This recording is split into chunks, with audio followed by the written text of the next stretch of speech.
Assalamualaikum warahmatullahi wabarakatuh. Salam sejahtera untuk kita sekalian. Saat ini kita sedang dilanda oleh virus corona yang disebut dengan COVID-19 yang telah mengakibatkan banyak orang yang meninggal dunia.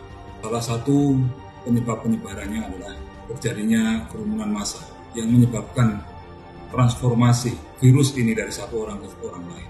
Oleh karena itu, kami mengimbau kepada rekan-rekan sekalian, saudara-saudara sekalian, untuk senantiasa mengikuti anjuran maupun himbauan yang telah diberikan oleh pemerintah. Di antaranya adalah untuk senantiasa menjaga jarak, melaksanakan social distancing maupun physical distancing, menggunakan masker ketika keluar rumah.